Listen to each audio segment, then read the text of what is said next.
नमस्कार सभी जनताओं, good morning, good afternoon, good night जब भी आप वीडियो देख रहे हैं। तो आज की वीडियो लेक्चर में अपन अध्याय 5 जो स्टार्ट किया था लास्ट लेक्चर में, उसका पार्ट 2 पढ़ेंगे। पार्ट 1 आपने पढ़ ही लिया होगा, नहीं पढ़ा है तो उसका लिंक आपको नीचे डिस्क्रिप्शन बॉक्स में मिलेगा, वहाँ से जाकर के विजिट कर सकते हैं। तो स्टार्ट करते हैं। आज का हमारा जो क्वेश्चन है, राष्ट्रीय पहचान के प्रतीक राष्ट्रवाद की प्रेरणा है, व्याख्या कीजिए। इस तरह का क्वेश्चन है, काफ़ी ज़्यादा महत्वपूर्ण है। ठीक है, तो अभी तो हम उन्हीं क्वेश्चन को पढ़ रहे हैं जो एग्जाम की दृष्टि से ज़्यादा महत्वपूर्ण है। ठीक है, महत्वपूर्ण क्वेश्चन की सीरीज़ चल रही है यहाँ पर।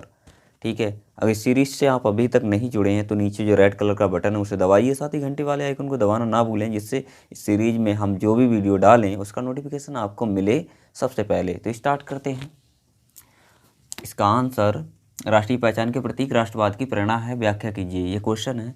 राष्ट्रीय पहचान के प्रतीक जैसे और राष्ट्रीय ध्वज, यानी कि अपना राष्ट्रीय ध्वज तिरंगा है, राष्ट्रीय गान है ना, राष्ट्रीय गीत, राष्ट्रीय पुष्प, पक्षी एवं प्रतीक आदि प्रत्येक देशवासी के हृदय में देशभक्ति की भावना एवं एकजुटता का संचार करते हैं, है ना।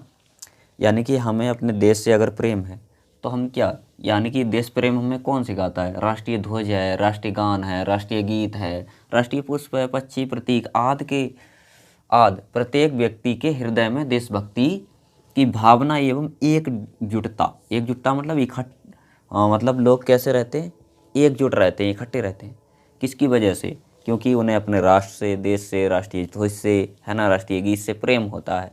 क्योंकि सबकी भावनाएं देश के प्रति एक जैसी होंगी तो लोग इकट्ठे रहेंगे, है ना। आई बात समझ में? यह सभी प्रतीक समस्त देशवासियों की पहचान, यानी कि हमारे देश के अंदर जितने भी नागरिक हैं, देशवासी हैं, उन सब की पहचान है ये प्रतीक, है ना। तो ये सभी प्रतीक समस्त देशवासियों की पहचान और विरासत का मूलभूत अंग होते हैं, जिन पर वे गर्व करते हैं। यानी कि पूरे देश के लोगों को इन सारी चीज़ों पर गर्व होता है, घमंड होता है ना, और एकता के सूत्र में बन जाते हैं, जिसकी वजह से लोग एकता के सूत्र में बंधे रहते हैं, है ना, देश प्रेम की वजह से। इस प्रकार ये प्रतीक देशवासियों के मन में राष्ट्रवाद का भाव उत्पन्न करते हैं, जिसकी वजह से हमें राष्ट्रवाद यानी कि देश प्रेम व्यक्ति के अंदर जागरूक होता है ना। और व्यक्ति जो है अपने देश के प्रति जागरूक होता है, यानी कि राष्ट्रवाद की भावना उसके अंदर उत्पन्न हो जाती है। राष्ट्रभाव की मतलब देश से प्रेम, राष्ट्रवाद का मतलब देश प्रेम होता है। ठीक है, अगला क्वेश्चन है हमारा तीसरा। क्योंकि ये क्वेश्चन 2 और 3 यहाँ पे क्यों लिखे हैं? क्योंकि फर्स्ट भी जो पार्ट था उसमें क्वेश्चन नंबर 1 अपन क्लियर किए थे। ठीक है, वो लॉन्ग क्वेश्चन था थोड़ा सा। ठीक है, यहाँ पे हम शॉर्ट क्वेश्चन पढ़ रहे हैं। राजनीतिक अराजकता के कारणों का उल्लेख कीजिए। जो राजनीति में अराजकता मतलब किस कारण से फैलती है? अराजकता का मतलब होता है एक प्रकार की समाज को मतलब बुराई है। अराजकता एक प्रकार की सामाजिक बुराई। ठीक है, यानी कि लड़ाई से संबंधित है। ठीक है, दूसरे के प्रति हम क्या करें, गलत भावना अगर रखते हैं तो उसे बोलेंगे अराजकता। ठीक है, तो राजनीति के अंदर भी अराजकता होती है, मतलब ये लड़ाने का काम करती हैं राजनीतिक पार्टियां आपस में। ठीक है, धर्म को लेकर के वोट पाने के लिए ऐसा करती हैं अक्सर। ठीक है, तो क्या कारण है राजनीति? तो इसके कुछ कारण हैं, अपने लिखेंगे। राजनीतिक अराजकता के कुछ प्रमुख कारण निम्नलिखित हैं। पहला कारण है वोट की राजनीति।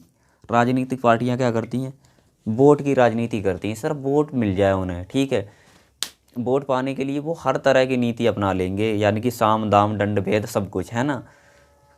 यानी कि तो उनकी राजनीति क्या है? समाज को जोड़ने की नहीं है, समाज को तोड़ने के लिए। उन्हें समाज को अगर तोड़ना पड़े तो तोड़ देंगे वोट पाने के लिए, है ना। तुष्टीकरण की राजनीति करती है, मतलब बंटवारे वाली राजनीति करती हैं। ठीक है, समाज में मतलब क्या करती हैं? बांटती हैं, जातियों में बांट देती हैं, धर्म में बांट देती हैं, है ना। धर्म केंद्रित राजनीति करती हैं। तो हिंदू मुस्लिम वाली राजनीति कर रही हैं आजकल की पार्टियां, वो आप देख ही रहे हैं, है ना। थोड़े बहुत तो समझदार हो गए हैं। राजनीतिक दलों की प्रतिद्वंद्विता, ये भी एक तुष्टीकरण मतलब अराजकता वाली राजनीति का कारण है। और खोखले चुनावी वादे। ठीक है, खोखले चुनावी वादे, यानी कि राजनीतियाँ मतलब क्या करती हैं? राजनीतिक पार्टी होती हैं, वोट पाने के लिए चुनाव से पहले ही वादे कर देती हैं कि इतना ये मिलेगा, वो मिलेगा, रोजगार मिलेगा, है ना, 15 लाख खाते में आएंगे। तो इस तरह के जो होते हैं जुमले वाले वादे, खोखले चुनावी वादे, यानी कि कह तो देते हैं ये लेकिन करते नहीं हैं, है ना। तो उन्हें बोलेंगे खोखले चुनावी वादे। उसके बाद है राजनीतिक अस्थिरता, है ना। तो राजनीति में अस्थिरता पाई जाती है, मतलब स्थिर नहीं है। तो ये सारे कारण हैं अराजकता के कारण, ठीक है, राजनीतिक अराजकता के कारण। ये 6 थे और 6 कारण आपने पढ़ लिए होंगे। आई होप आपको यहाँ तक तो समझ में आ गया होगा। काफ़ी ज़्यादा महत्वपूर्ण क्वेश्चन है ये भी हमारा। चौथा क्वेश्चन ये, सांस्कृतिक विविधता का क्या अर्थ है? भारत को एक अत्यंत विविधतापूर्ण देश क्यों माना जाता है? ये काफ़ी ज़्यादा महत्वपूर्ण क्वेश्चन है। तो सांस्कृतिक विविधता से आशय किसी समाज या समुदाय की संस्कृति में पाए जाने वाले अंतरों से है। सांस्कृतिक विविधता का मतलब होता है कि जो समाज है, समाज के अंदर किस प्रकार के अंतर पाए जाते हैं। सांस्कृतिक अंतर या संस्कृति में उनके कौन कौन से अंतर पाए जाते हैं, यानी कि हर समाज की, हर समूह की संस्कृति अलग होती है, रीति रिवाज अलग होती है, भाषा अलग होती है, ठीक है। तो इस तरह से अपने देश के अंदर अंतर पाए जाते हैं, यानी कि विविधता पाई जाती है, ठीक है। तो वही बताना यहाँ पर यही क्वेश्चन है, यानी कि सांस्कृतिक विविधता से आशय किसी समाज, यानी कि कोई समाज या समुदाय है जिसकी संस्कृति में पाए जाने वाले अंतरों से है। उसकी संस्कृति भाषा के आधार पर अलग हो सकती है, जाति के हिसाब से अलग हो सकती है ना, या प्रजाति या भाषा या धर्म, ठीक है। जब हम यह कहते हैं कि भारत में सांस्कृतिक विविधता पाई जाती है, तो इससे तात्पर्य वहाँ पाए जाने वाले अनेक प्रकार के सामाजिक समूह, यानी कि वहाँ सामाजिक समूह अलग अलग धर्मों के, अलग अलग जाति के, अलग अलग भाषा के हो सकते हैं ना, एवं समुदायों से है। जो भाषा, यानी कि भाषा हिंदी, उर्दू, फारसी, इंग्लिश कोई सी हो सकती है ना। जाति, यानी कि जातियों में भी अलग अलग उपजाति भी होती हैं, है ना। जैसे बात करें ब्राह्मण, उनकी उसके अंदर उपजाति होती है शर्मा, मिश्रा, उपाध्याय, त्रिवेदी, चतुर्वेदी, गौड़, है ना, तिवारी। तो मतलब जाति के अंदर भी जातियाँ होती हैं, प्रजाति, है ना। उसके बाद धर्म जैसे हिंदू, मुस्लिम, सिख, है ना, आदि द्वारा परिभाषित होते हैं।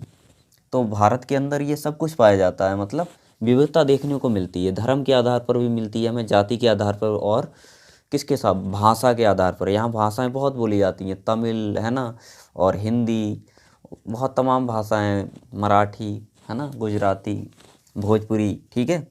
चूँकि सांस्कृतिक पहचानें अत्यंत प्रबल होती हैं। जो सांस्कृतिक पहचानें हैं लोगों की, यानी कि भाषा के आधार पर पहचान हो सकती है, जैसे भोजपुरी हो गई, है ना, हिंदी हो गई। तो इसके आधार पर जो, चूँकि सांस्कृतिक पहचानें, लोगों की जो सांस्कृतिक पहचान है वो अत्यंत प्रबल होती है। अत्यंत मतलब बहुत ही ज़्यादा प्रबल का मतलब होता है मजबूत होती हैं। इसीलिए सांस्कृतिक विविधता एक कठोर चुनौती प्रस्तुत करती है, ठीक है। आई होप आपको ये वीडियो पसंद आया होगा, तो लाइक करें और अपने सभी दोस्तों के साथ शेयर करना बिल्कुल ना भूलें। चैनल फर्स्ट टाइम विजिट कर रहे हैं तो नीचे जो रेड कलर का बटन है उसे दबाइए, साथ ही घंटे वाले आइकन को दबाना ना भूलें, जिससे इस सीरीज़ में हम जब भी कोई वीडियो अपलोड करेंगे तो आपको उसका नोटिफिकेशन मिल जाएगा टाइम पर। Thanks watching.